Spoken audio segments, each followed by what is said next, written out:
Welcome back to another Explainer.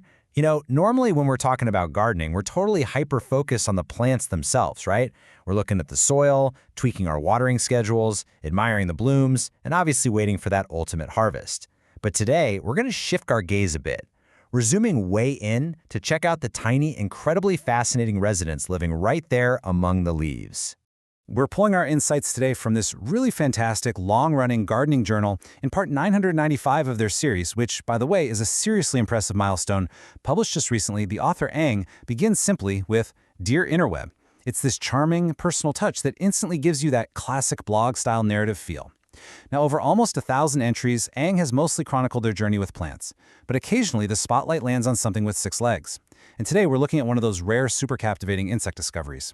Okay, let's dive into this. Section 1. Beyond the Plants. Discovering Hidden Garden Residents. To ground our explainer in the science for a second, let's introduce the star of today's show. Meet the assassin bug, scientifically known as part of the family Reduviidae. This is an insect you'll occasionally find roaming around your garden, and it's incredibly notable for 2 main things: a really striking visual appearance and some absolutely intense predatory habits. So what's really interesting is the specific visual description Ang noted during this garden encounter. The bug has this vivid, bright red and black body. And in the natural world, as you probably know, this kind of high contrast coloration is absolutely not an accident. Ang points out that this is likely a nymph or an adult bug actively using this bright appearance to deter predators.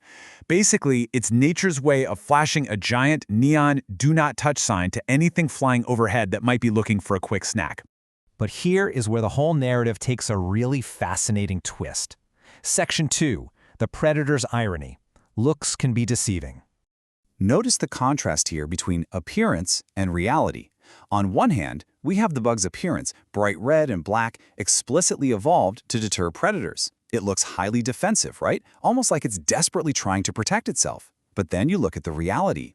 The deep irony here, as the author points out, is that the assassin bug is not just some passive creature trying to avoid getting eaten. It's a ruthless, generalist predator itself. It literally wears the colorful armor of a potential victim while playing the role of a highly effective hunter. And this brilliantly illustrates exactly what we mean by a generalist predator. The assassin bug is out there actively hunting ants, termites, aphids, and honestly, a whole buffet of other insects.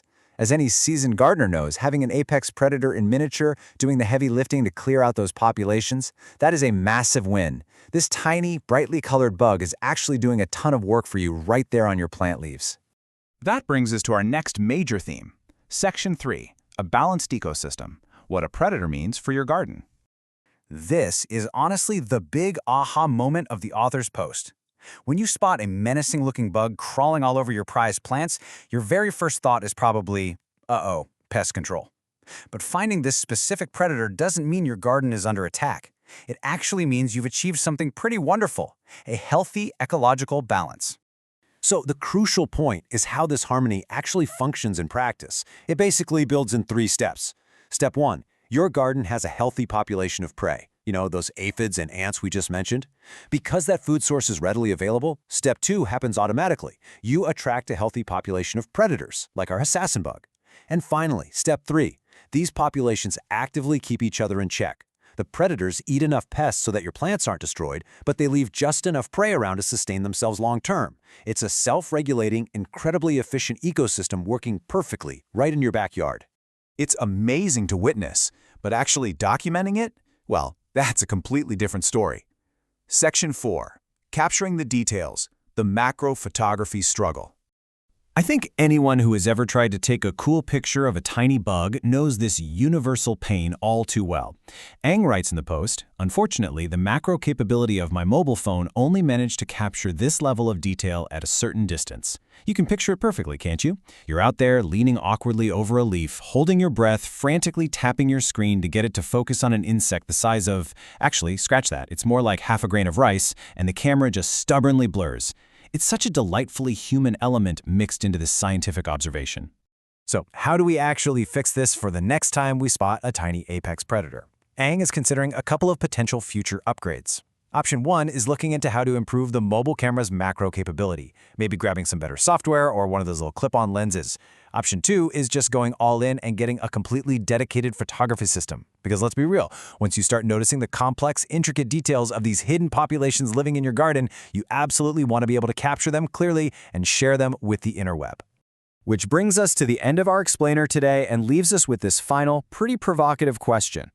What intricate details of your own garden's population are hiding just out of focus? Next time you're outside, I really encourage you to not just look at the blooming flowers. Get in there. Look closely under the leaves. You might just find a tiny assassin, silently keeping the balance in your very own backyard ecosystem. Thanks so much for learning with me today.